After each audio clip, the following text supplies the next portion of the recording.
नमस्कार, आप देख रहे हैं क्या आप जानते हैं।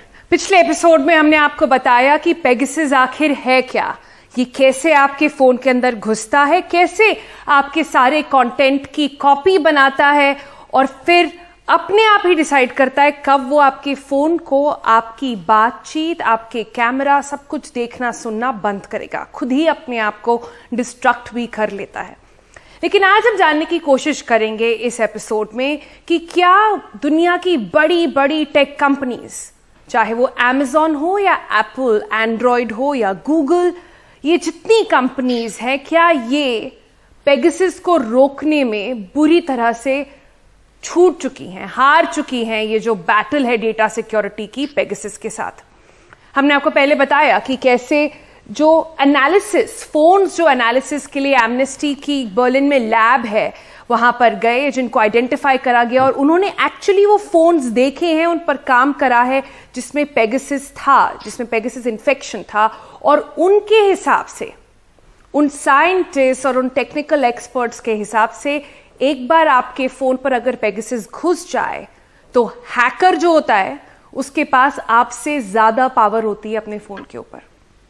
सो ये जानते हुए इन कंपनीज ने क्या अपना अपडेट नहीं कर पाई हैं या फिर ये जो बैटल है ये कॉन्स्टेंटली लूज कर रही हैं। सबसे पहले शुरू करते हैं एप्पल से। एप्पल जो अपनी टैगलाइन में कहते हैं एप्पल इक्वल्स प्रिवेसी, इनकी बड़ी बड़ी होर्डिंग्स हर जगह अगर आप जाएं तो वहां लगी रहती हैं, लेकिन ये अपनी प्रिवेसी बचा नहीं पाए जब पेगासस ने इनके फोन्स पे अटैक किया। जो डेटा निकला है, जो एमनेस्टी ने देखा है, जिसे एनालाइज कराया, उनके हिसाब से 67 फोन्स थे जो उन्होंने देखे, उसमें से 34 आईफोन्स थे। उन्होंने देखा कि कैसे आईफोन में जो आई मैसेज होता है, जो वो कहते हैं पूरी तरह से सिक्योर है, लेकिन वो आई मैसेज ही एक सूत्र बन गया पेगासस के अंदर आने का। आपको हमने पहले एपिसोड में बताया था, एक मिस्ड कॉल से आ सकता है, कॉल्स जो आप उठाएं ना, मैसेजेस जो आप पढ़ें ना, वैसे मैसेजेस और वैसे कॉल्स भी आपके फोन को इन्फेक्ट कर सकते हैं। इसके अलावा हमने देखा कि एप्पल ने बताया कि बाकी जितने भी उनके कंपेटिटर्स हैं, पेयर्स हैं, जितने वो, चाहे वो एंड्रॉयड हो या दूसरे कंपनीज हो, iOS सिस्टम्स हो, उनका सबसे सुपीरियर नेटवर्क है, लेकिन वो सुपीरियर नेटवर्क भी पेगासस को रोक नहीं पाया। आइए आपको दिखाते हैं कि एप्पल ने अपनी वेबसाइट में क्या एक्चुअली लिखा है। अगर आप उनकी वेबसाइट पर जाएं, उनके होम पेज पर जाएं, तो वो बताते हैं कैसे एप्पल फोन्स दुनिया के सबसे सिक्योर फोन्स हैं। उनकी वेबसाइट पर आप जाएं तो वो बताते हैं कि उनका जो ब्राउजर है सफारी, वो आपकी हिस्ट्री को हिस्ट्री बना देता है, मतलब वो पूरी उसका जो डेटा है वो वहां से हटा देता है। कुछ ऐसी दिखती है उनकी वेबसाइट। उसके आगे अगर आप देखें, नेक्स्ट पेज पर इसके जाएं तो सफारी के बारे में बात करते हुए बताते हैं कि आपकी हिस्ट्री जो है वो नहीं पढ़ पाते हैं, कोई उसे नहीं देख सकता। नेक्स्ट अगर आप देखें इसमें तो वो बताते हैं कि आपके गूगल मैप्स या आपके जीपीएस सिस्टम्स जितने हैं वो उनको भी वाइप कर देता है, जिससे कोई उसकी हिस्ट्री पढ़ ना पाए। नेक्स्ट पर आप आइए, मैप्स हो गए, नेटवर्क हो गया, जो आपने पहले देखा, आपकी पिक्चर्स, आपके वीडियोस, ये सारी चीजें, आपके आई मैसेज के बारे में वो अगले में बात करते हैं और कहते हैं कि कोई इसे पढ़ नहीं सकता, ये आपका बहुत ही सिक्योर्ड सिस्टम है। लेकिन ये सब अब निकल कर आया है कि कोई भी पेगासस को रोक नहीं पाया। जब ये बात सामने आई, पेगासस का खुलासा पूरा हुआ पूरे विश्व भर में, तब से एप्पल के जो स्टॉक्स हैं वो 2.3% गिर गए हैं। जो आई मैसेज, जिसको हमने आपको पहले भी बताया था एपिसोड में कि जीरो क्लिक टेक्नोलॉजी यूज करते हैं, उसकी वजह से इनके एप्पल आई मैसेज यूजर्स में भी कम हो गया है। लोगों ने अपने फोन के आई मैसेजेस को बंद करना, उसकी सर्विस लेना बंद कर दिया। और अब एप्पल ने इसको रेक्टिफाई करने के लिए, इसको ठीक करने के लिए एक बाउंटी निकाली है। उन्होंने कैश रिवॉर्ड निकाला है कि अगर आप उनको बताएं कि उनके सिस्टम में क्या खराबी है तो वो आपको $1 मिलियन देंगे। लेकिन हम एप्पल की बात कर रहे हैं, वो अकेले नहीं है जो पेगासस को रोक नहीं पाए। दूसरा सबसे ज्यादा यूज होने वाला सिस्टम, ऑपरेटिंग सिस्टम जो है एंड्रॉयड, जिसे गूगल चलाती है, उनकी उस कंपनी के भी बहुत बड़े बड़े क्लेम्स हैं। देखिए जरा उन्हें। Whether you have an Android phone with a bunch of Google apps installed, or just search on Google from time to time, we want you to feel confident that your information is protected and that you're in control. This policy covers a wide range of Google products like YouTube, Maps, and Chrome, devices like Google Home, and ads served by Google across the web. We want you to understand what data we collect, how it's used, and what you can do to update, manage, download, and delete it.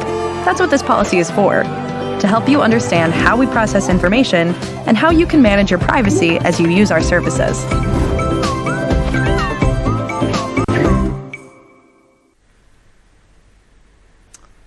तो ये था Google कह रहे हैं कि उनका पूरा system अच्छी तरह से सिक्योर है, चाहे वो आपका जीमेल हो, आपके मैप्स हो या आपका एंड्रॉयड फोन हो।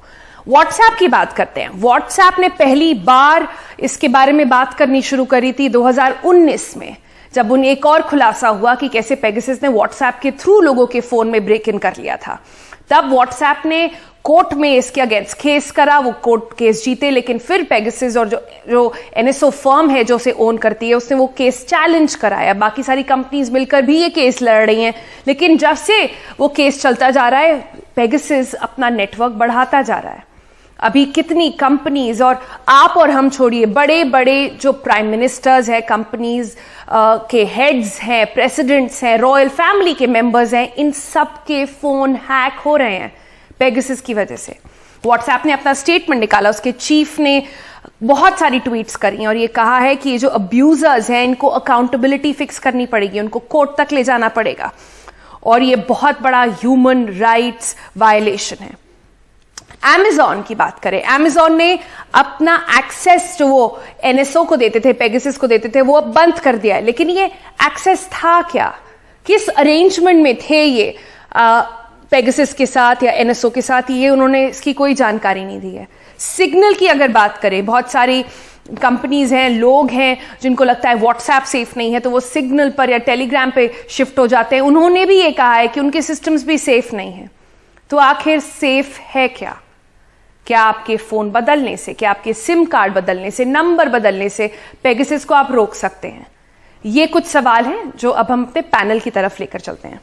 आज हमारे साथ हैं श्वेता चावला, ये फाउंडर है, चीफ इन्वेस्टिगेटर हैं साइबर सॉल्यूशंस की। हमारे साथ ऑल्सो वी हैव अरुण दीप, ये जर्नलिस्ट है मीडिया नामा में, और अरुण ने काफी डिटेल्ड एक रिपोर्ट करी है जिसमें बताया है कि पेगासस एक्चुअली में चलता कैसे, ऑपरेट कैसे होता है। अरुण, हमारे पास बहुत सारे सवाल आए हैं जो व्यूअर्स ने लिखकर हमें भेजे हैं, वो जानना चाहते हैं इसके बारे में और थोड़ी सी रोशनी उस पर दें। सबसे पहला सवाल जो आता है कि क्या अपनी फोन की फैक्ट्री सेटिंग्स अगर आप चेंज कर लें तो क्या आप पेगासस को रोक सकते हैं या हटा सकते हैं उसे अपने फोन से? तो पेगासस ऐसे कैसे इन्फेक्ट करता है, वो एक फोन कॉल से या मैसेज से जो आप पढ़ते भी नहीं, ऐसे इन्फेक्ट होने वाली जो वायरस है, वो अगर आप फैक्ट्री रीसेट कर लोगे भी तो बस एक और कॉल अगर आपको मिल जाए तो आप वापस री इन्फेक्ट हो जाओगे। और वो इस कंडीशन पे कि अगर आपका जो फैक्ट्री रीसेट है उसने वायरस हटा दिया हो, वो भी नेसेसरी नहीं है, क्योंकि ये जो वायरस है फोन के कर्नल तक हमला करता है, और ऐसे हमलाओं का फैक्ट्री रीसेट से अकेले मतलब रीसेट होना हमेशा गारंटीड नहीं है। नहीं, कोई गारंटी नहीं है। श्वेता की तरफ चलते हैं। श्वेता, लोगों का अक्सर सवाल होता है कि अगर आप अपना फोन बदल लें, जैसे हमने बाकी के कुछ लीडर्स का नाम देखा, प्रशांत किशोर का नाम आया है, राहुल गांधी का नाम आया, उन्होंने कहा वो तो अपने फोन हर 2-3 महीने में बदलते रहते हैं, लेकिन उनका फोन बार बार अटैक्स फेस करता गया पेगासस से। तो ये एक्चुअली में अटैच हुआ कैसे? क्या वो आइडेंटिफाई करते हैं कि ये इंसान, अगर आप किसी को टारगेट कर रहे हैं तो वो कौन सा नंबर यूज कर रहा है और फिर उस नंबर पे टारगेट होता है? तो क्या वो सिम चेंज करने से या नंबर चेंज करने से हटाया जा सकता है? हाँ और नहीं। अगर आप सारा डेटा आपका नए फोन में एक्सपोर्ट करते हो और वो डेटा आप साफ नहीं करते हो, सैनिटाइज नहीं करते हो, तो जो भी इन्फेक्शन है वो पुराने फोन से नए फोन में चले जाता है, माइग्रेट हो जाता है। तो कुछ फर्क नहीं पड़ता है अगर आपने नया फोन यूज किया है और नए फोन में डेटा एक्सपोर्ट किया है।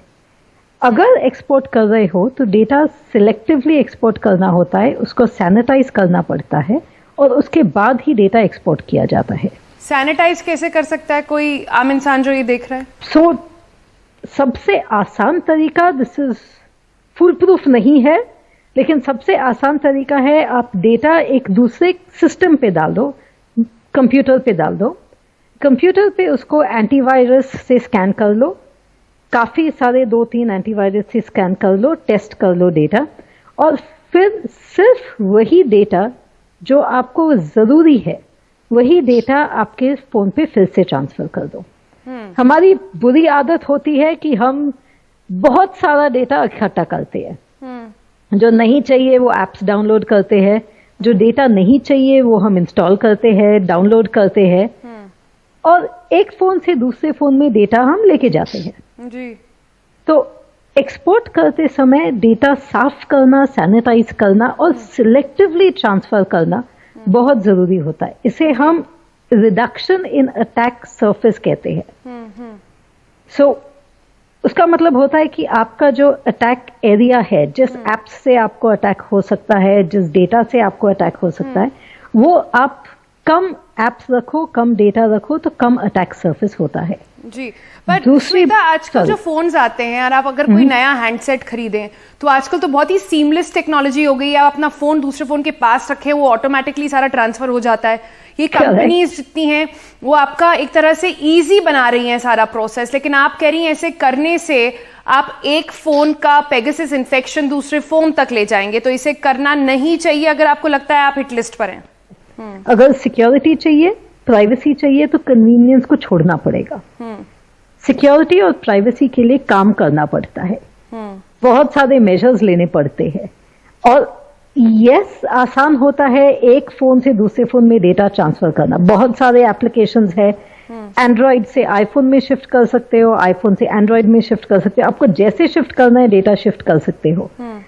लेकिन जितने ज्यादा पेगासस भी या कोई और जो स्पाईवेयर है वो ट्रांसफर ना हो जाए, उसके लिए आपको एक फिल्टर करना पड़ेगा। श्वेता ये बता रही है। छोटा सा ब्रेक लेते हैं, जब हम ब्रेक से वापस आएंगे तो हम जानने की कोशिश करेंगे जो डेटा लैब्स होती हैं जैसे एमनेस्टी के पास से, क्या ऐसी कोई लैब्स इंडिया में भी हैं जहां पर आप और हम जैसे लोग जाके अपना फोन टेस्ट करवा सकते हैं?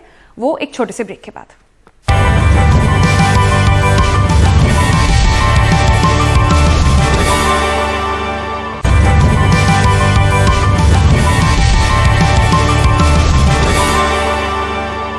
आप देख रहे हैं क्या आप जानते हैं, और आज हम बात कर रहे हैं कि क्या जितनी बड़ी बड़ी ये टेक कंपनीज हैं क्यों नहीं रोक पा रही हैं पेगासस को, और ये लोग वापस में जितना भी साथ में जितनी अपडेट्स लेकर आते हैं क्या ये सिर्फ कैचअप खेलते रहते हैं, सिर्फ जो डिफेक्ट है उसी को ठीक करते रहते हैं, और वायरस जो है और ये जो स्पाईवेयर है वो हमेशा उनसे 2 कदम आगे रहता है। अरुण के पास चलते हैं। अरुण, एक बहुत सवाल जो पूछा जाता है वो है कि आखिरकार ऐसा कोई आदमी जिससे लग रहा है कि उसका फोन टैप हो सकता है या फिर वो ऐसी टारगेट लिस्ट पे हो सकता है, क्या कोई ऐसे लैब्स हैं इंडिया में जहां पर जाके अपना टेस्ट आप करा सकते हैं फोन, ये जानकारी लेने के लिए कि क्या कभी आपका फोन इन्फेक्ट हुआ है? अनफॉर्चुनेटली पहले ये जो लैब्स हैं उनको पता चलना चाहिए कि ऐसा एक वायरस बाहर फैल रहा है।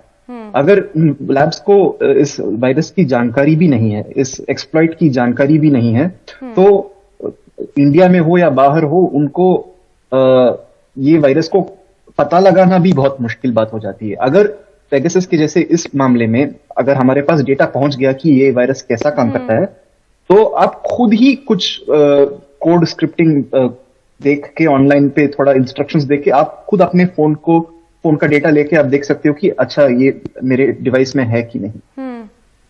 लेकिन आपके हिसाब से सिर्फ पेगासस के बारे में हम जानते हैं, ये लीक हो गई है इसलिए हम इसको आज टेस्ट कर सकते हैं। ऐसे ना जाने कितने और स्पाइज ऑलरेडी घूम रहे हैं, ऑलरेडी रिकॉर्ड कर रहे हैं कॉन्वर्सेशंस, सिर्फ इंडिया में ही नहीं पूरे विश्व में, जिसके बारे में हमें पता नहीं है। एक और लीक का वेट करना पड़ेगा शायद ये जानने के लिए, क्योंकि डिटेक्शन तभी हो पाता है जब हमें पता हो कि वो एक्चुअल उसका डिजिटल ब्लूप्रिंट है क्या।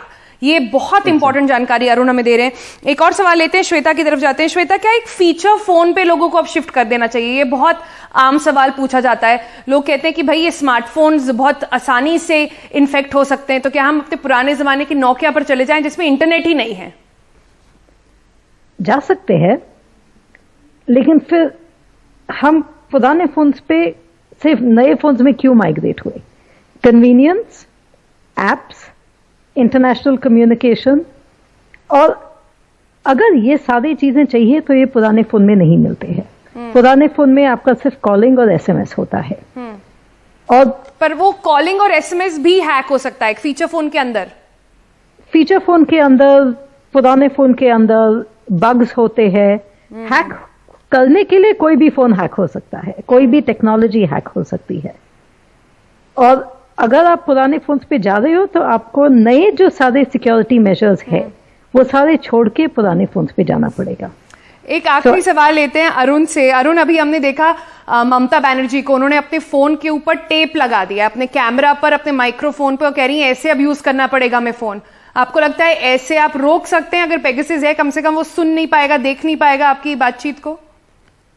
हाँ, ऐसे तो एडवर्ड स्नोडेन ने भी एक काम किया है, जैसे उन्होंने अपने फोन को खोलकर अंदर जो माइक्रोफोन है उसको निकाल दिया है, ताकि जब भी उनको कॉल मिलता है वो अपने ईयरफोन को डाल के बात करते हैं। तो हाँ, अगर आप टेप डालते हो और मतलब माइक्रोफोन को निकालते हो तो हाँ, मतलब जासूसी करने के लिए कुछ है ही नहीं। लेकिन हाँ, इट्स अ शेम कि हमें इतना मतलब हमारे खुद के डिवाइसेस को इतना मतलब कंस्ट्रेन करना पड़ रहा है, इतना सेटिंग बदलना पड़ रहा है। आप कह रहे हैं इट्स अ शेम कि हमें खुद टेप लगा के अपना फोन सिक्योर करना पड़ रहा है, और सरकारें जिनको हमारे बारे में एक्चुअली ये चिंता करनी चाहिए, अपने बारे में ही चिंता करनी चाहिए, उनसे हम इसके बारे में कुछ खास रोड मैप की आगे क्या होने वाला है ऐसी टेक्नोलॉजीज को फाइट करने के लिए, वो हम नहीं सुन रहे हैं। आज के लिए फिलहाल इतना ही। हमें सारी जानकारी देने के लिए बहुत बहुत शुक्रिया। इस पूरे हफ्ते क्या आप जानते हैं पर हम आपको बताते रहेंगे इस पेगासस के बारे में, कैसे फाइट करें, कैसे रोकें, सारी जानकारी अगले एपिसोड में।